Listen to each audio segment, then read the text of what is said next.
Glorious day to you, my friends. Siukuta isanahataryacha anatokorotata. Today we're going to explore destiny and not allowing it to happen to us. So this started out like everything else in my life with some synchronicity. So here's what we're going to do. We're going to dive into the etymology of destiny.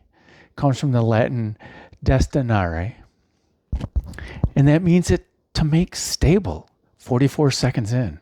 We're doing 44, okay?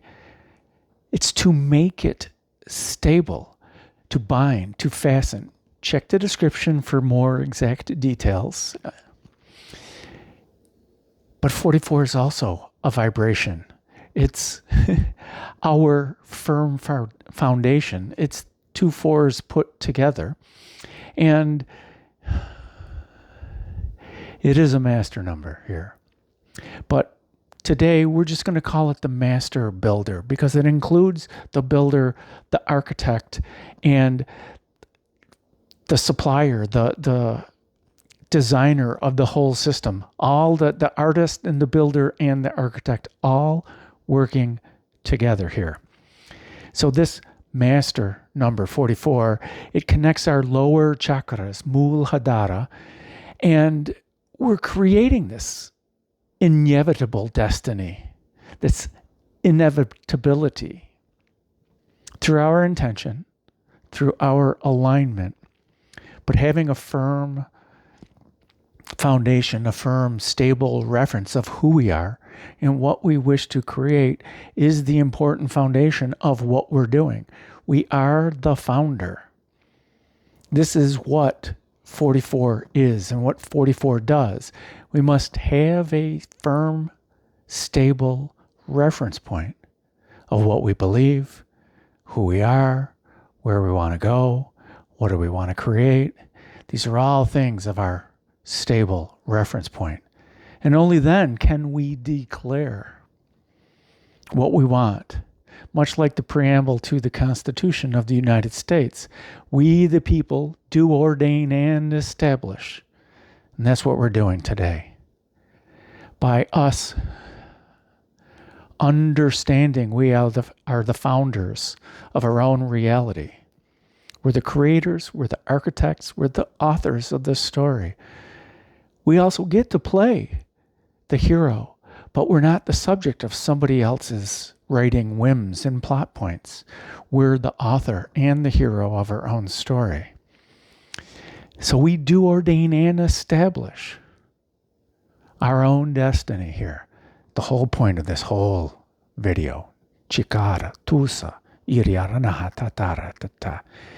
We're the founder of our own internal state. We're the founder of our own alignment. We're responsible for it. Okay? We're not just wishing.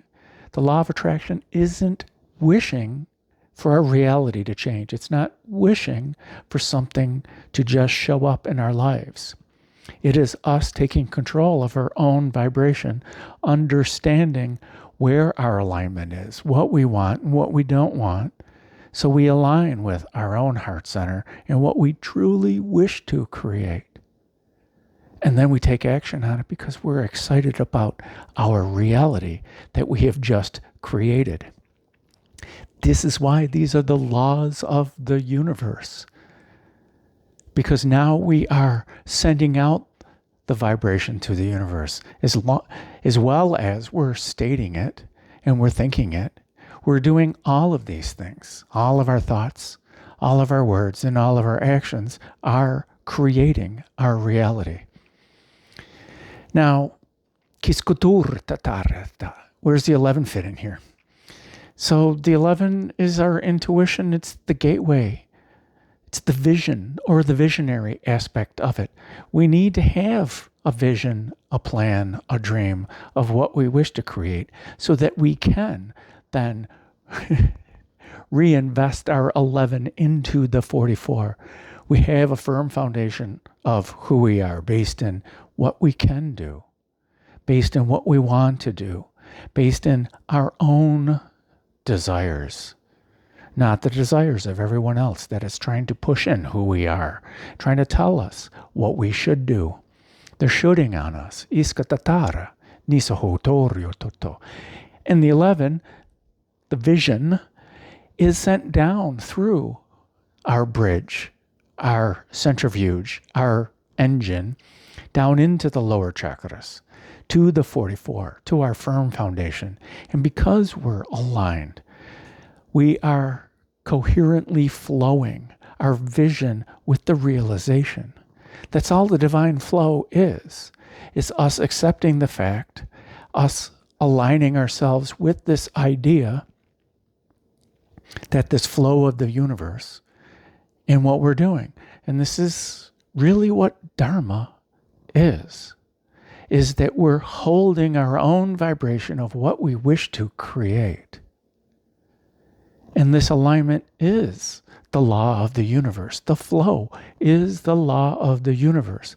By us aligning our vision with our heart, with the foundations of reality, manifestation becomes easy. It becomes creational. It becomes sovereign at this point.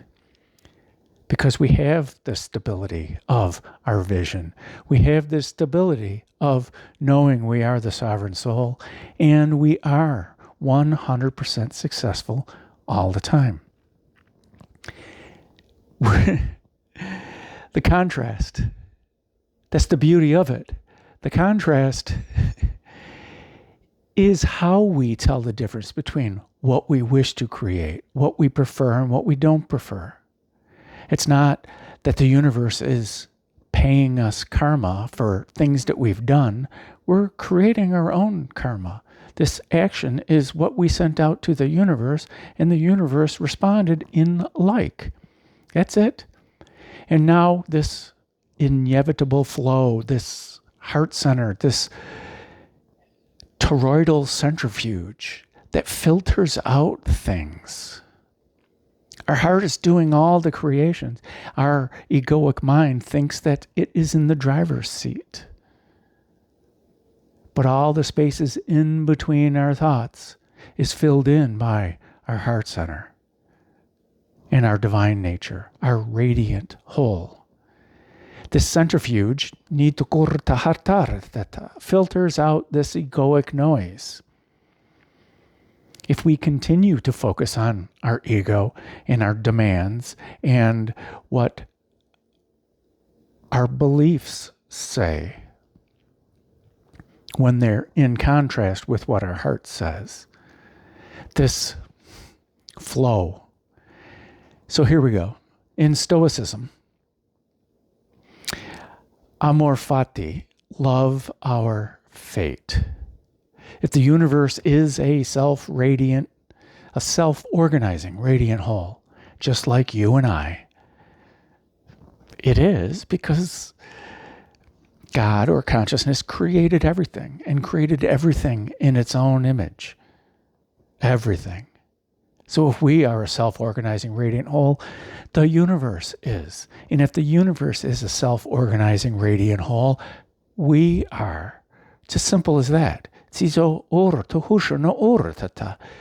Then everything, even the contrast, is a part of this radiant structure, this rational structure, this mind, the logos of reality. We intentionally created this contrast so we can better understand who we are and what we prefer and how we want to create this reality, this thing we call life, how we can do it with ease and joy and satisfaction, and that it is what it is, and that our mind, this consciousness, is the engine, and our true nature is this bliss that comes about because of ease and joy and satisfaction. This inevitability is this fullness of time. One of the definitions of destiny is inevitable through the fullness of time. That's it. It's not that the fates are doing things for us, that they're weaving this for us. We are weaving every single one of the threads. We are creating each and every one of the threads, and we're weaving it together in a tapestry that we call experience, that we call life. It's as simple as that. We're the author, we're the weaver, we're the creator of the threads. We're everything. Sikotara, niso hanata atarya tata. And when we manifest with our heart's frequency, it must come forth, because it is law, and we are aligned with who we really are. We're aligned with what the heart really wants to create, who's really in the driver's seat. So now we have the world tree, Yesod drill. This, it's just like the Norns that are carving runes into the world tree here. Okay? Our heart coherence is carving our destiny into the fabric of our reality. And as we shift, again, we shift our perspective from the hero of the story that somebody else is writing, that the fates are writing, that destiny is writing itself. If we shift our focal point from being the hero to the author of the story, our narrative stops being that the universe is creating these obstructions that we must be heroic to overcome. That's it. And the author is the one who is ordaining this, that declares things that are happening in the story. We move into the 44 and the 11 frequency. And 44 is a multiple of 11, which is why it's a master number. So we can choose to fight our plot points that somebody else is writing for us. We can shift our perspective to fighting our own plot points that we're writing.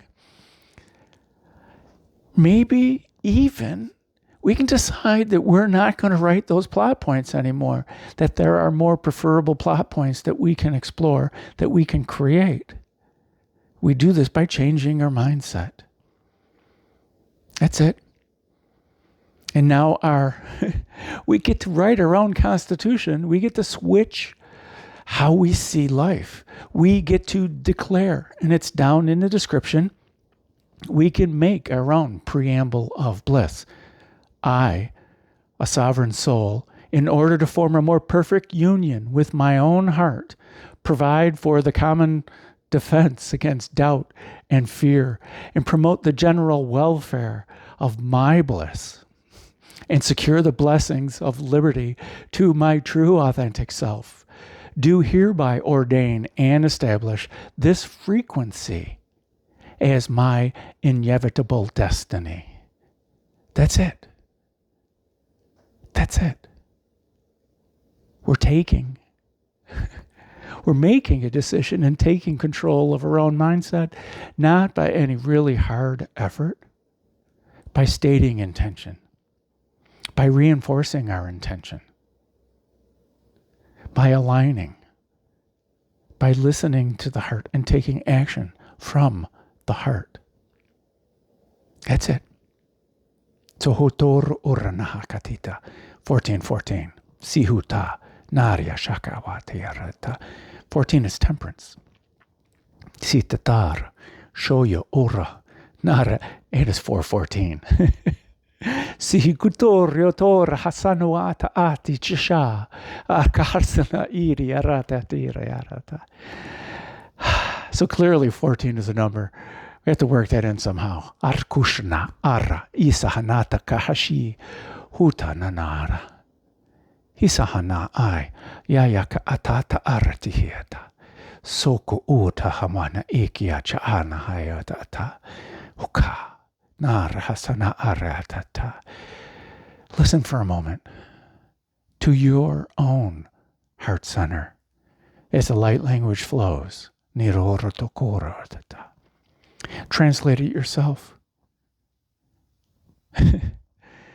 The translations of before were simple. That's our inner being saying, I love you so much.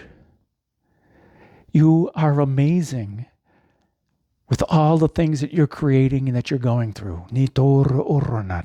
How you're giving meaning to all this that you are creating. Whether you see it as drama, whether you see it as contrast or frustration or fear or anger or guilt or shame or grief. No matter how many lies you tell yourself, no matter how many masks you wear, no matter how many roles you play, no matter whether you are buying your own illusion, where you're wearing your own shawl, that the shawl that Holika was wearing, you're the one who created that shawl of illusion, that shawl of veiling. Our inner being, your inner being, is continuously telling you how proud it is of you in all of these things that everyone else wants to call bad or shameful or wrong. Siwata rukahwashuha, nahata akaya, situkuta, narahakaaya cha atarita, sukuuna hawa ashiya, haratana he rahatarka, sohucha sakaaya, hura shanawa aya, hakatura haruta dada, sahana esha.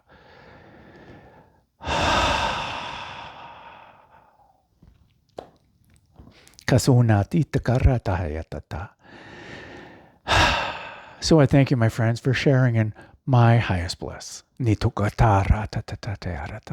shine on. 17, because you are a star. You are the star of your own life. You are the supplier of your own hope and the creator of your own destiny. And shine on with your inner being. Shine on as your inner being, maybe even. And the KISS method is to simply breathe. Because when we breathe, our body is naturally doing it all. Don't overthink it. Because when we don't overthink it, we instantly realign with who we really are. When we stop the thinking, and make it a great day. Because why would you leave it up to anyone else?